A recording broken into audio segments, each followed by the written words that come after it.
Welcome to home fashion. આજે આપણે જઈ રહ્યા છીએ આપણા કોટનના ડિપાર્ટમેન્ટમાં, જ્યાં નવો સ્ટોક આવી ગયો છે કોટનમાં. પ્લાઝા પેર, પેન્ટ પેરમાં જયપુરી કોટન પેરું બધી નવો સ્ટોક અને પાર્સલો ખોલી રહ્યા છે અને લેબલિંગ ચાલુ છે. જોઈએ કેવી ડિઝાઇનો આવી છે.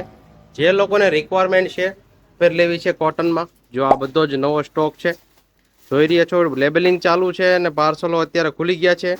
જલ્દીથી વિઝિટ કરી લેજો હોમ ફેશનની બંને બ્રાન્ચ પર, જ્યાં તમને મળી રહેવાનો છે જયપુરી કોટનની પેરોમાં ભરપૂર સ્ટોક. તો અચૂકથી વિઝિટ કરી લેજો હોમ ફેશનની. Thank you so much. આ બધો જ લેટેસ્ટ અને નવી ડિઝાઇનો છે કોટનમાં. જોઈ લો, પ્રીમિયમ ક્વોલિટીનું કપડું રહેવાનું છે અને એકદમ રિઝનેબલ રેટમાં તમને હોમ ફેશનમાં જયપુરી કોટનની પેરો મળી જવાની છે. તો જલ્દીથી વિઝિટ કરી લો. આ ડિઝાઇન જોઈ લો, ઓપન થઈ ગઈ છે. એકદમ યુનિક અને ફેન્સી કલરો બધા મળી જવાના છે. જોઈ લો, અને હેન્ડવર્કના વર્કમાં નેક રહેવાના છે. પ્રીમિયમ ક્વોલિટીમાં કપડું. આવા પાર્સલો હજી આવવાના છે ઘણા બધા. તો અત્યારે જ વિઝિટ કરો જલ્દીથી હોમ ફેશનની. Thank you so much.